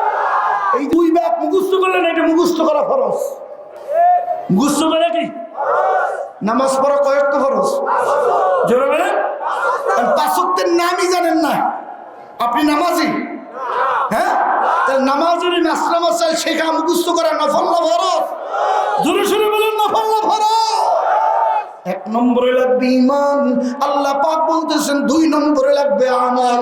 আল্লাহ পাক অন্য আয়াতে তাফসীর করছেন আমল হবে 2 ধারায়, একটা হলো আমলে জাহিরি আর একটা নাম আমলে বাতিনি। জাহিরি আরবি শব্দ, এটার বাংলা হলো প্রকাশ্য আমল। বাতিনি এটা গোপন, দেখা যায় না, এইটা হলো গোপন। বাতিনি কি? গোপন আমল, এটা দেখা যায় না, জাহিরি বাতিনি। এইবার আল্লাহ রাব্বুল আলামিন ঈমানের পরে যে 2 ধারার আমল, একটার নাম জাহিরি আর একটার নাম বাতিনি। এই অঙ্গ প্রত্যঙ্গ, চোখ, কান, নাসিকা, জিহ্বা, এগুলো গোপন না প্রকাশ্য? ধরে বলেন গোপন না প্রকাশ্য? তাহলে এই অঙ্গ প্রত্যঙ্গের মালিক কে? চিৎকার মেরে বলি, অঙ্গ প্রত্যঙ্গের মালিক কে? এই হাতের মালিক কে? পায়ের মালিক কে? কণ্ঠের মালিক কে? এই অঙ্গ প্রত্যঙ্গ আল্লাহর নিয়ামত, খালি এর দ্বারা গোলামি চলবে আল্লাহ। গোলামি হবে কার? চিৎকার মেরে বলি, গোলামি হবে কার? এই দেহ আল্লাহর মহান নিয়ামত, এই দেহের দ্বারা গোলামি চলবে একমাত্র আল্লাহ। এই দেহের গোলামির নাম হলো আমলে জাহিরি। কিভাবে? জাহের অর্থ প্রকাশ, জাহের অর্থ কি? বলেন আল্লাহু আকবার, বলে হাত জাগাইলাম, দেখা যায়। রুকু দিলাম, দেখা যায়। সিজদা দিলাম, দেখা যায়। হজ করতে গেলাম, দেখা যায়। পিতামাতার খেদমত করলাম, দেখা যায়। বলেন না কেন? হ্যাঁ, এক কথায় এই অঙ্গ প্রত্যঙ্গের সাথে যে আমলগুলো সম্পৃক্ত, যে ইবাদতগুলো, যে আমলগুলো দেহ ছাড়া আদায় করা যায় না, এইটার নাম কোরআনের ভাষায় আমলে জাহিরি, হাদিসের ভাষায়, ইমাম মুস্তাহিদের ভাষায় এর নাম হলো ইলমে ফিকহ। এর নাম কি? জোরে বলেন। ইলমে মুখস্থ করেন, বলেন এর নাম কি? ইলমে ফিকহ। ইলমে এই দেহের ইবাদত, এটা আবার 2 ভাগ। এই দেহের দ্বারা যত ইবাদত বন্দেগী আল্লাহ পাক চাপাই দিবেন, এইটার ধারা হলো 2টা ধারা। কয়টা? একটা হলো দেহের সাথে সরাসরি আল্লাহর সাথে গোলামি হবে, বান্দার সাথে আল্লাহর সাথে সম্পর্কযুক্ত কর্ম অনুষ্ঠান, যার নাম হলো ইবাদত। এই জন্য ইবাদত পাওয়ার উপযুক্ত একমাত্র আল্লাহ। জোরে শুনে বলেন, ইবাদত পাবে কে? ইবাদত গোড়ার দিকে 10টা, শাখা পোশাখা অনেক, কিন্তু গোড়ার দিকে হলো 10টা। কয়টা? ইবাদত পাবে কে? জোরে শুনে ইবাদত পাবে কে? শুধু ইবাদতের দ্বারাই পাস করা যাবে না, এই দেহের উপরে আল্লাহ পাক আরেকটা ধারা ফরজ করেছেন। আরেকটা ধারা হলো মুআমালাত। আরেকটা ধারার নাম কি?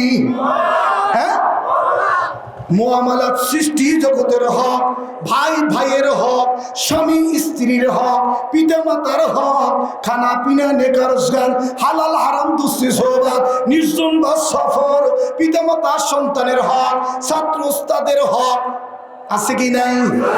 এটা মনে মনে মনে করতে হয়। হ্যাঁ, দেহ লাগে। এই দেহের দ্বারা গোলামি চলবে আল্লাহর, এই দেহের দ্বারা গোলামি হবে আল্লাহর। আল্লাহ পাক সিস্টেম শিখাইলেন, এক ভাগ হলো আমার সাথে সম্পর্ক, যেটার নাম ইবাদত, আর একটা হলো মুআমালাত, সৃষ্টি জগতের হক, পাড়া প্রতিবেশীর হক আছে কি নাই? হ্যাঁ, শুধু আল্লাহর হকে পাস করলেই বান্দা রেহাই পাবে না, মুআমালাত লাগবে কি লাগবে না? একটা উদাহরণ দিই।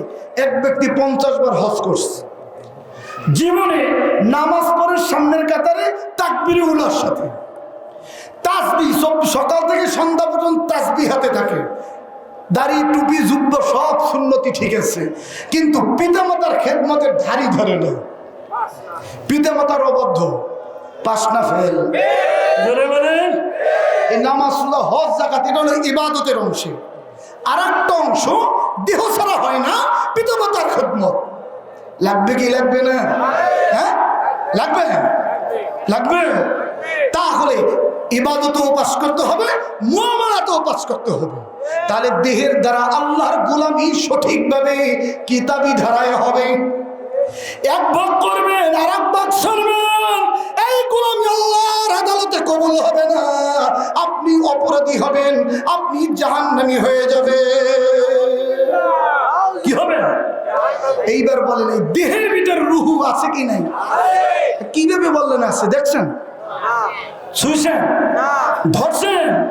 এটা গোপন আছে কি নাই? রুহু নাই, মুদ্দাল্লাস। হ্যাঁ, পাঁচতলার যদি মালিক হই, সন্তান বলবে বাবাকে বাসি করা যাবে না, জলদি করে পাঁচতলার থেকে নিচতলায় নামাও, ওই বাসদাগানে নিয়ে যাও, 3.5 হাত কবরের ভিতরে রেখে আসো, দাফন কাফনের ব্যবস্থা তাড়াতাড়ি করো। ঠিক নেবে ঠিক? হ্যাঁ, নাই শুধু রুহু, অঙ্গ প্রত্যঙ্গ তো আছে। মনে হয় স্ত্রী, আপনার স্ত্রী হয়তো বা বলবে, স্বামীকে আমি যেহেতু সারাদিন স্বামীকে আমি মহব্বত করেছি, স্বামীর প্রতি আমার প্রেম ভালোবাসায় কমতি ছিল না, যেহেতু রুহু নাই অসুবিধা কি? যেহেতু হাত পা চক্ষু কর্ণ সব তো উড়ে যায় নাই, ছাই হয়ে যায় নাই, অদৃশ্য হয়ে যায় নাই, সব দিব্যমান, সব কিছু প্রকাশ্যমান রয়েছে, কাজেই 1 বছর আমার এই বিছানায় থাকবে। বলে হ্যাঁ, 1 বছর রাখবে? আরে যদি বলে এই রাত্রে তুমি একা শুধু একটু তোমার স্বামী লাশের পাশে একটু পাহারা দাও, আমার মনে হয় স্ত্রী বলবে একার দ্বারা সম্ভব না, ভয় লাগে। আর মহিলা দূরের কথা, সন্তান বীর পাহলান যদি বলে এই গভীর রজনীতে বাবার লাশের পাশে একা থাকো, বলবে ভয় করে। ঠিক না বেঠি? হ্যাঁ, নাই কি রুহু? নাই কি? এইবার বলেন, রুহু সৃষ্টি করছে কে? জবান সারেন, জুড়ে বলেন, এই রুহুর মালিক কে? তাহলে এই রুহের দ্বারা গোলামি হবে কার? এই আত্মার দ্বারা গোলামি চলবে কার? দেহের দ্বারা গোলামি চলবে কার? আত্মার দ্বারা গোলামি চলবে কার? আত্মার দ্বারা গোলামি হবে। যেহেতু আত্মা চোখে দেখা যায় না, ধরা যায় না, ছোঁয়া যায় না, অঙ্গ প্রত্যঙ্গ দেখা যায়। ঠিক না বেঠে? এটা বিশ্বাস করা সহজ, যেটা দেখা যায়, কিন্তু যে বিষয়টা দেখা যায় না, ধরা যায় না, ছোঁয়া যায় না, বিশ্বাস করা সহজ না কঠিন? এই জন্য আপনার আমার ভাড়ার জন্য আল্লাহ পাক যেন বান্দাগুলো জাহান্নামের কাতারে বন্দী না হয়, জান্নাতি বলা হয়, বেঈমান যেন না হয়, অস্বীকার কইলে যেন বেঈমান না হয়, ইমানদার ওলা হয়। সূরা শামস 1 নয় 2 নয় 11 বার আল্লাহ কসম করে বলছেন, ওয়া নাফসু ওয়া মা সাওয়াহা ফাআলহামাহা ফুজুরাহা ওয়া তাকওয়াহা। জোরে জোরে বলে সুবহানাল্লাহ। 11 বার কসম করছে, আল্লাহর ভালোর জন্য না, আল্লাহর কসমের দরকার নাই, আপনার আমার ভালোর জন্য। যেহেতু বিষয়টা অদৃশ্য, দেখা যায় না, ধরা যায় না, ছোঁয়া যায় না, 11 বার কসম করে আল্লাহ পাক বলতেছেন, যেদিন আমি আত্মা সৃষ্টি করেছি, 2 জাতের স্বভাব ঢেলে দিয়েছি, একটার নাম ফুজুরি আর একটার নাম তাকওয়া। আরবি কোরআনের ভাষায় ফুজুরি, বাংলা ভাষায় হলো সৎ স্বভাব, কোরআনের ভাষায় তাকওয়া, বাংলা ভাষায় সৎ স্বভাব। বুঝে আসছে কিনা? আত্মা যেদিন সৃষ্টি করেছি, আল্লাহ পাক নিজে ফতোয়া জারি করছেন, 11 বার কসমের পরে 2 জাতের স্বভাব দিয়ে আত্মা সৃষ্টি করেছি, ভালো মন্দ, সৎ অসৎ। জোরে জোরে বলেন, ঠিক না বেঠে? ঠিক বুঝতে বলছেন? আছে মানে পীর হের মধ্যে নাই, হ্যাঁ, বড় মুফতি এর ভিতরে মনে হয় খারাপ স্বভাব নাই, ভালো মন্দ উভয়ের আছে সবার। নাবালক শিশু তার নাই, যেহেতু এটা জন্ম থেকে আল্লাহ পাক যেদিন রূহ সৃষ্টি করেছেন সেদিন থেকে ঢেলে দিয়েছে। নাবালক শিশু তারও আছে, কিন্তু তারটা গুণে লেখা হবে না। হবে? জোরে বলে আল্লাহ পাক এইবার সামনে ফতোয়া দিচ্ছেন, কদ আফলাহা মান যাক্কাহা, সফল কাম হবেন, জান্নাতি ওয়ালা হয়ে যাবেন যারা আত্মা থেকে অসৎ স্বভাব অর্জন করবে, সৎ স্বভাব অর্জন করবে, নামাজ রোজা ইবাদত গুলো কবুল মঞ্জুর হয়ে যাবে। ওয়াকাদ খাবা মান দাস, কদ আফলাহা মান যাক্কাহা, তারা সফল কাম হবেন, তারা জান্নাতি ওয়ালা হয়ে যাবে। তাহলে অসৎ স্বভাব বর্জন করা, সৎ স্বভাব অর্জন করা নফল না ফরজ? আরো জোরে নফল না ফরজ? সামনে আল্লাহ পাক আরো শক্ত ফতোয়া দিচ্ছেন, ওয়াকাদ খাবা মান দাসসাহা, নিরাশ হয়ে যাবে, জাহান্নামী হয়ে যাবে যারা আত্মা থেকে অসৎ স্বভাব অর্জন করবে না, সৎ স্বভাব অর্জন করবে না, অসৎ স্বভাব মিলে রাখবে। ওই নামাজগুলো, সেজদাগুলো, দান খয়রাতগুলো, মানব সেবা, রাষ্ট্র সেবা, কোনো কিছুই আল্লাহর আদালতে কবুল হবে না। ওয়াকাদ খাবা মান দাসসাহা, নিরাশ হয়ে যাবে, জাহান্নামী হয়ে যাবে। ঘোষণা আরো ধরে ঘোষণা কর, 11 বার কসম কইরে এই ঘোষণা করছে। যদি কেউ অবিশ্বাস করে বেঈমান কাফের হয়ে যাবে। ঠিক না ঠিক? তাহলে আত্মার দ্বারা গোলামি হবে কার? এই আত্মা দেখা যায়, এই আত্মার দ্বারা যে গোলামি, এইটার নাম আমলে বাতিনি। কোরআনের ভাষার নাম কি? আমলে বাতিনি। এইটার হাদিসের ভাষায়, ইমাম মুস্তাহিদের ভাষায় এর অনেক নাম, অনেকই। এটা ইলমুল ইহসান, ইলমুল লাদুনি, ইলমুল আখলাক, ইলমুল কল, ইলমুল তাসাউফ। বলেন আলহামদুলিল্লাহ। তাসাউফ শব্দটা সাফ করা, আত্মা থেকে অসৎ স্বভাব সাফ করতে হবে, সৎ স্বভাব অর্জন করতে হবে, পয়দা করতে হবে, এইটার নাম তাসাউফ। তাহলে এইবার জোরে সোরে জবাব দিবেন, দেহের দ্বারা গোলামি চলবে কার? আত্মার দ্বারা গোলামি চলবে কার? দেহের গোলামিটা তো ভালো বুঝি, যে নামাজিওয়ালা মাশাআল্লাহ গোলামি করতেছে। ঠিক না ঠিক? হ্যাঁ, রোজা সামনে আসতেছে, পালন করতেছে, গোলামি করতেছে। কিন্তু আত্মার দ্বারা গোলামি কিভাবে হবে? আত্মার দ্বারা গোলামি হলো আত্মার অসৎ স্বভাব বর্জন, সৎ স্বভাব অর্জন করলে যেই ইবাদতটা হয়, এইটার নাম কি? যে বন্দিগিটা হয়, এইটার নাম হলো রুহানি বন্দিগি। কোরআনের ভাষায় বলে রুহানি, কোরআনের ভাষায় কি? রুহানি বন্দেগী। কিন্তু এটার আরেকটা নাম হলো ইলমুত তাসাউফ। আরেকটা নাম কি? ইলমুত তাসাউফ। অত্যন্ত দুঃখজনক, আজকে সমাজে মূলত ধর্মের যে সঠিক রূপরেখা, এইটা আজকে বিলুপ্ত। সঠিক দিন ইসলামটার রূপরেখাটাই কি? বিলুপ্ত। এমনি অসৎ স্বভাব 10, সৎ স্বভাব কত? 10-এ 10 কত হইল? 20, 20-এ 20 কত হইল? 40, 20-এ 20 কত হইল? 40। অনেক টাইম হয়ে গেছে, আরো আগে সংকেত দেওয়া ভালো ছিল। অনেক টাইম, এখনই মোনাজাত হবে, খেয়াল করবেন। পরিশেষের কথাগুলো অত্যন্ত মনোযোগ দিয়ে শুনবেন, তাহলে পরজগতে সিরাতুল মুস্তাকিম রাস্তা আমরা চাই কি চাই না? হ্যাঁ, ইউ জগৎ থেকে পরজগতের দিকে রাস্তা কয়টা? 1 নম্বর সিরাতে মুস্তাকিম, এটা জান্নাতের রাস্তা। মাকদুব দল্লিন, এটা দোনোটা জাহান্নামের রাস্তা। বুঝে আসছে না মোটামুটি? তাহলে সিরাতুল মুস্তাকিম আমরা চাই কি চাই না? সিরাতুল মুস্তাকিম রাস্তা চাইতে হলে, জান্নাত চাইতে হলে আল্লাহ পাক যে বলতেছেন 3 ধারার ইলম লাগবে। কয় ধারা? আকাইদ, তাসাউফ, ফিকহ। আকাইদ, তাসাউফ, ফিকহ। বুখারী খুলেন একই কথা, মুসলিম খুলেন একই কথা। এক কথায়, যেহেতু সময় শেষ, সূর্য উদয় থেকে অস্ত, আমার কথা রেকর্ড করেন, চ্যালেঞ্জ। সূর্য উদয় থেকে কি অস্ত, তামাম দুনিয়ার সমস্ত কিতাবে একই কথা লেখা। গ্রহণযোগ্য যত তাফসির কিতাব আছে, যত গ্রহণযোগ্য কিতাব আছে, ফতুয়ার কিতাব আছে, হানাফি, শাফি, মালিকি, হাম্বলি, সমস্ত মাযহাবি একই ফতুয়া। জান্নাতে যেতে হলে 3 ধারার ইলম শেখা কুল্লু মুসলিমের উপরে ফরজ। তালাবুল ইলমি ফরিদাতুন আলা কুল্লি মুসলিম। আল ইলমু আল্লাযী হুয়া ফরদুন লাযিম সালাসাতু আনওয়া। জগৎ বিখ্যাত তাফসীর রুহুল বায়ানে 3 খণ্ড 236 পৃষ্ঠায় লেখছেন যে ইলম শেখা কুল্লু মুসলিমের ফরজ। গোড়ায় 3 ধারা। কয় ধারা? তাহলে এইবার বুঝে আসছে। আকাইদ 1 নম্বর কি? ঈমান। 1 নম্বর কি? ঈমান বা আকাইদ। ঈমানের পরে আমল, আমলটা 2 ভাগ, একটা ফিকহ আর একটা তাসাউফ। একটা দেহের আমল আর একটা আত্মার আমল। আরো সহজ হয়েছে কিনা? এইবার আসেন শক্ত ফতুয়া। তামাম জীবনের যত দেহের বন্দেগী, যত বন্দেগী, এগুলো কবুল হওয়ার জন্য 1 নম্বর শর্ত হলো আত্মার বন্দেগী। বুঝেন না? একজনে মস্ত বড় নামাজি, কিন্তু নামাজ পড়ে চিন্তা করে পিছনে তো অনেক মুসল্লি, আমি তো দুদল দরবারের ছোট পিসা, কাজী একটু আস্তে আস্তে যেহেতু মহল্লার বড় মসজিদে নামাজে দাঁড়াই না, ডানে বামে পিছনে বহু মুসল্লি আমার দাঁড়াইছে, তারা চিনছে যে তো আজকে কি প্রধান বক্তা ছোট হুজুর দুদল দরবারে, কাজী আমি একটু আস্তে আস্তে সেজদা দিই। আস্তে আস্তে কি করি? এখন রুকু সেজদা আধা ঘন্টা 1 ঘন্টা কি দীর্ঘ করে দিলাম।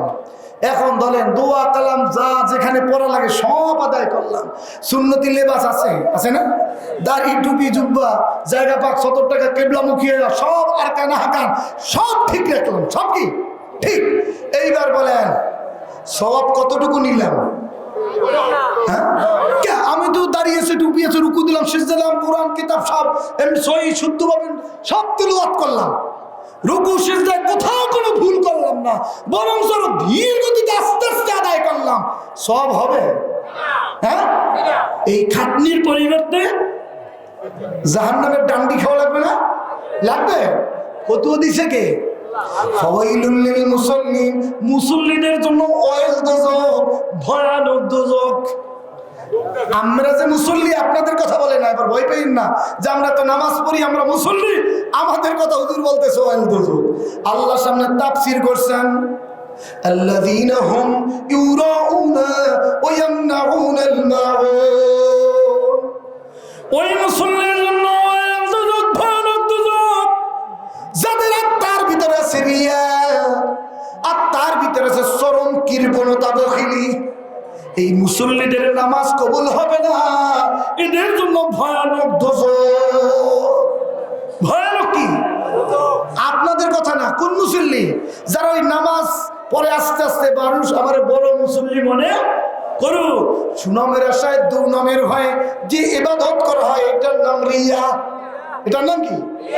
নামাজ যদি হয় বাড়ির নাম, আমারে মুসল্লি বাড়ি বলবে, আমাকে মুসল্লি উপাধি দিবে, মেয়েটা বড় হয়েছে বিবাহের প্রস্তাব আসবে, যদি সিজদাটা একটু আস্তে আস্তে না দেই, হ্যাঁ অনেকে জিগেবে বলবে ও পশ্চিম দিক পাশারও খায় না, ওর মেয়ে তার চেয়ে মসজিদে যাইয়া কিছুদিন মুসল্লি সাজি, বলুক যে না সে কি বড় নামাজি বলা, মেয়েটা ভালোই হবে।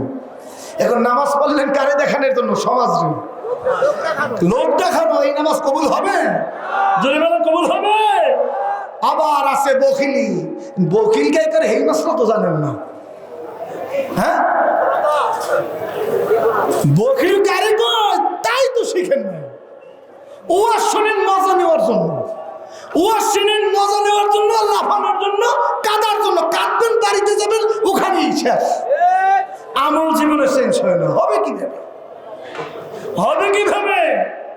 আপনারা তো কোকিল কণ্ঠীর পাগল, ডিপেন্ড হইলো এলেম কালাম না থাকলো, শুধু কিসসা কাহিনী টাইপ দিয়ে বলতে পারলে, কোরআন হাদিসের অগাধ জ্ঞান না থাকলেও অসুবিধা নাই। ইউল ইন্টারন্যাশনাল বক্তা 60,000 1 লাখ কন্টাক্ট, তাও 3 বছর আগে দিতে হয়। 3 বছর আগে দিতে হয়। বোম মারলে পেটের উপরে পরিপূর্ণ দিনের রূপরেখা তো দূরের কথা, কোরআন হাদিসের কোনো দলিল প্রমাণ বের হয় না। কিসসা কাহিনী নিয়ে 1 বছর ইসরুপে ফেলায় কুয়ে আর 1 বছর উঠায়। ইন্টারন্যাশনাল বক্তা, ইন্টারন্যাশনাল সারা পৃথিবী আজকের ভ্রান্তে জালে আজকে আবদ্ধ। হক ডুবে গেছে, বাতিল জাগ্রত হয়ে গেছে। সত্য ধর্ম বিলুপ্তর পথে। সত্য ধর্মে মানুষ কি আসবে কি? শয়তান ব্যারিকেড দিয়ে রাখছে। যাই হোক ভাইয়ের আমার, বন্ধুরা আমার, তাহলে আমরা নাজাত মুক্তি সবাই চাই কি চাই না? জোরে বলে চাই তো? চাই। তাহলে গোড়ার দিকে 3টা ধারা। কয়টা ধারা? আকাইদ, তাসাউফ, ফিকহ, ইবাদত 10, মুআমালাত 10, মুহলিকাত 10, মুনজিয়াত 10। 4 10 কে কত হয়? জোরে বলেন 4 10 কে কত হয়? এই 40 উসুল হলো ফরজাইনের সিলেবাস। এখন যদি আপনাদের সন্দেহ থাকে যে আমি 5টা তাফসীর গ্রন্থ দেখব, সমস্ত ফতুয়ার কিতাব দেখব, তাহলে আসতে হইবে না? হ্যাঁ, যদি বিশ্বাস না হয় তাহলে এই কোরআন কিতাবগুলো দেখার দরকার আছে না? দেখে নেন। আমরা 20 নম্বর বলি, আপনি আমার কাছে আসতে লজ্জাবোধ হয়, বাড়িতে বসে দেখে নেন। ঘোরায় 3 4 10 কে লাগবে কত? এই 40 উসুলের সমন্বয় হলো পরিপূর্ণ দিন। 40 উসুলের সমন্বয় পরিপূর্ণ দিন। কাজী ফাওয়াইলুল লিল মুসাল্লিন মনে আছে না শেষ কথা? তাহলে আত্মা যদি থাকে উদাসীন, আত্মার ভিতরে থাকে রিয়া, এমনি আত্মার চরম বখিলি, কৃপণতা, ধন সম্পদের মালিক কি? হ্যাঁ, বলে ওরে খোদা এবার যে মাহফিল দিতে দিতে শেষ, দিতে দিতে কি গুণে দেয় 100 টাকাও হয় না। 10 মাহফিলে উঠলে 10 টাকা করে দিলে 100, 100 টাকা করে দিলে 1000, সারা জীবনে কামাই করলেন লাখ লাখ, কামাই করলেন হাজার হাজার, একটা বছরে 1000 টাকা দিলেন, এখন কলিজায় বাজছে। দূর কি মাহফিল, টাকা দিতে দিতে কি আপনি বখিল, আপনি কৃপণ। ধর্মের পথে টাকা ব্যয় করতে রাজি না, কিসের লক্ষণ? জোরে বলেন, কিসের লক্ষণ? বখিল রিপু। আর বখিল এদের জন্য জান্নাত নাই, জান্নাত, এরা জাহান্নামী। এরা কি? এদের নামাজ কবুল। তা সম্পদের মালিক কি? আর সম্পদের ইবাদত আছে, কিভাবে করবেন জানেন? তাই তো জানেন না। এই সম্পদ কিভাবে করলে আপনার বন্ধুকি হবে, এটার তো 3টা ধারা আছে, তাও বিলুপ্ত, তাও কি বিলুপ্ত। যাই হোক, আল্লাহ রাব্বুল আলামিন সঠিক দিনের সঠিক ইলম অন্তত পক্ষে কবুল করার মতো, আমল করার মতো আল্লাহ পাক তৌফিক দান করুন। সবাই বলি আমিন। আল্লাহ পাক আজকের এই পৌর মঞ্চের মাহফিলকে কবুল করুন। অত্যন্ত মেহনত করে, কষ্ট ক্লেশ করে যারা এই আয়োজন করেছেন, আল্লাহ পাক তাদেরকে তারাক্কি, উন্নতি, খায়ের এবং বরকত দান করো। বিশেষ করে এত কষ্ট ক্লেশ করে একজন ওঠা নাই, বসা নাই, আমার মন বলে বিনা প্রয়োজনে মনে হয় শরীরও ঝাঁকা দেন না। এই যে সুন্দর জান্নাতি পরিবেশে, জান্নাতের বাগানে সাহাবাদের তরিকায় বসেছিলেন, আল্লাহ পাক যেন আজকের আখিরি মোনাজাত নাইবে রাসূল দিবেন, যে কোনো একজনের উসিলা করে আপনাকে আমাকে সবাইকে যেন মাফ করেন। বলেন আমিন, প্রাণ খুলে বলেন আমিন। আখিরে দাওয়ানা আলহামদুলিল্লাহ। আসসালামু আলাইকুম ওয়া রাহমাতুল্লাহি ওয়া বারাকাতুহু।